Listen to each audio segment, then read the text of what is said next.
तो आज के क्लास में हम पढ़ेंगे ज्वार भाटा। टाइड कहते हैं इसको, TIDE, टाइड, ज्वार भाटा।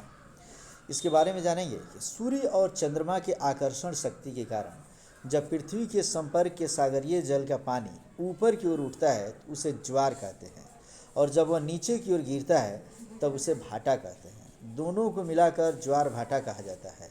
चूँकि पृथ्वी से दूरी की तुलना में चंद्रमा नज़दीक है और सूर्य काफ़ी दूर है, इसलिए ज्वार भाटा के आने में चंद्रमा का सबसे बड़ा योगदान होता है। तो इस तरीके से ज्वार भाटा क्या है हम जानेंगे कि समुद्री जल जो होता है कभी कभी देखना उसमें कि वो कभी कभी ऊपर उठता है और कभी नीचे आता है। दरअसल इस ब्रह्मांड के जितने भी पिंड हैं सभी एक दूसरे को अपनी तरफ आकर्षित करते हैं। समुद्र में की बात करेंगे तो समुद्र का निचला लेयर जो होता है काफ़ी नीचे होता है, तो जल हो जाता है ऊपर। तो चंद्रमा की आकर्षण शक्ति कभी जैसे ही बढ़ती है वह नीचे के जल को क्या करता है, अपने तरफ खींचता है तो हमारी पृथ्वी का जल ऊपर उठने लगता है। पृथ्वी देखते हैं कि अरे ये तो हमारा जल चंद्रमा की तरफ जा रहा है, तो फिर इसे अपने तरफ खींच लेता है अपने गुरुत्वाकर्षण शक्ति के कारण।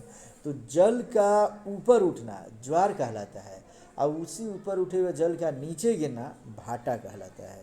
तो ज्वार भाटा कैसे होता है, क्यों होता है, ज्वार भाटा क्या होता है, समझ में आ गया? तब आगे हम इसमें से पढ़ेंगे कि कह रहा है कि ज्वार भाटा का प्रकार। ज्वार भाटा दो प्रकार के होते हैं। पहला होता है दीर्घ ज्वार, और जिसे स्प्रिंग टाइड कहते हैं, और दूसरा होता है लघु ज्वार, जिसे निप टाइड के नाम से हम जानते हैं। तो दीर्घ ज्वार क्या है, ज्वार क्या है, इसे समझेंगे। ज्वार का मतलब ये ज्वार और बाजरा नहीं समझेगा बच्चों, ज्वार भाटा वाला ज्वार है। ज्वार माने पानी का ऊपर उठना। दीर्घ ज्वार क्या है समझो, जब सूर्य, चंद्रमा एवं पृथ्वी तीनों एक सीध में आ जाते हैं। काफ़ी इंपॉर्टेंट, सूर्य, चंद्रमा और पृथ्वी जब तीनों एक सीध में आ जाते हैं तो वैसी स्थिति में सूर्य एवं चंद्रमा का संयुक्त आकर्षण बल पृथ्वी पर काम करता है। वैसी स्थिति में दीर्घ ज्वार आता है। ऐसी स्थिति पूर्णिमा या अमावस्या को आता है। इसको ठीक से समझेंगे बच्चे कि जब पृथ्वी क्या करता है कि सूर्य और माने चंद्रमा दोनों के बीच में आ जाएगा, उस स्थिति में समझो कि चंद्रमा पे जो प्रकाश पड़ता है वो पूरा पड़ नहीं पाता है, और वह प्रकाश पृथ्वी क्या करता है, ढक लेता है उसको। और उस स्थिति में समझो कि पृथ्वी का जो ज्वार होता है माने काफ़ी ऊपर की तरफ उठता है। तो इस ऐसी स्थिति को हम दीर्घ ज्वार के नाम से जानते हैं। परीक्षा में पूछता है इसमें से कि दीर्घ ज्वार कब आता है, तो लिखेंगे पूर्णिमा एवं अमावस्या को। समझिए सब। इस स्थिति में कभी माने ऐसी स्थिति तब होती है बच्चे जब पृथ्वी, सूर्य और चंद्रमा तीनों एक सीध में आ जाते हैं। तो कभी कभी समझो कहते हैं कि जब सूर्य, चंद्रमा और पृथ्वी तीनों एक सीध में होता है तो इस स्थिति को सिजगी कहा जाता है। इंग्लिश इसमें एक वर्ड होता है, भौगोलिक शब्द है कि सिजगी क्या है, तो चंद्रमा, सूर्य तथा पृथ्वी का एक सीध में आना ही क्या कहलाता है, सिजगी कहलाता है। अब इसमें पढ़ेंगे, देखो खूब बढ़िया समझेंगे। दो स्थिति ऐसी होती है जब चंद्रमा, सूर्य और पृथ्वी एक सीध में आते हैं। पूर्णिमा के दिन और अमावस्या के दिन। तो पूर्णिमा के दिन क्या होता है बच्चे, बता सकते हो तुम लोग? पूर्णिमा के दिन सूर्य कहाँ रहता है, सूर्य और पृथ्वी के बीच में चंद्रमा रहेगा। याद रखेंगे, पूर्णिमा के दिन सूर्य और पृथ्वी के बीच में चंद्रमा रहेगा।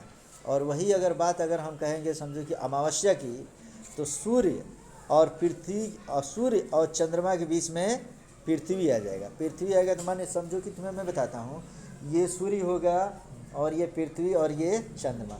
तो पृथ्वी जब तक समझो कि एकदम जैसे ही इसको क्रॉस करती है कटना, ये चंद्रमा क्या होता है, शुरू हो जाता है। समझ में आ रहा है ना जी?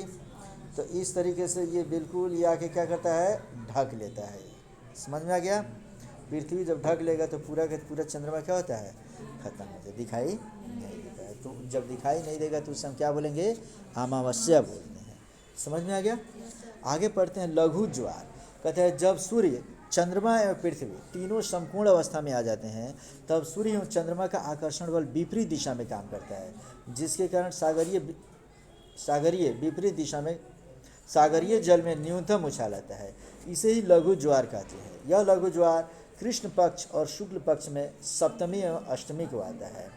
एक महीने को 15-15 दिनों पे जो बांटते हैं तो 15 दिन को हम पक्ष कहते हैं। तो शुक्ल पक्ष और कृष्ण पक्ष के सप्तमी एवं अष्टमी को, उसके भी आधे में 7 दिन को हम सप्तमी अष्टमी कहते हैं, इसी समय आता है। तो अर्थात देख लो, जब सूर्य, यहाँ देखो ध्यान से समझो, यहाँ सूर्य हो गया, ये चंद्रमा हो गया और ये पृथ्वी हो गया। तो इस समय कुछ ये खींचता है, कुछ ये खींचता है। उधर खींचेगा और अब ये हाँ, इधर खींचेगा, दोनों तो तरफ विपरीत आपस, दिशा हो जाएगा। हाँ विपरीत दिशा हो जाता है। और इसी वजह से समझो कि यहाँ पे लघु ज्वार उत्पन्न होता है। तो इस तरीके से यदि इसमें से ज्वार भाटा हमारा कंप्लीट हुआ बच्चे, कि ज्वार भाटा क्या है, ज्वार भाटा कितने प्रकार के होते हैं, दीर्घ ज्वार कब आता है और लघु ज्वार कब आता है। जब सूर्य चंद्रमा और पृथ्वी की स्थिति समकोण होती है तब कौन सा ज्वार आता है, और जब तीनों एक सीध में होते हैं, सीधगी की अवस्था में होते हैं, तब क्या होता है। ये सभी प्रश्न तुम्हें समझ में आ गया होगा बच्चों।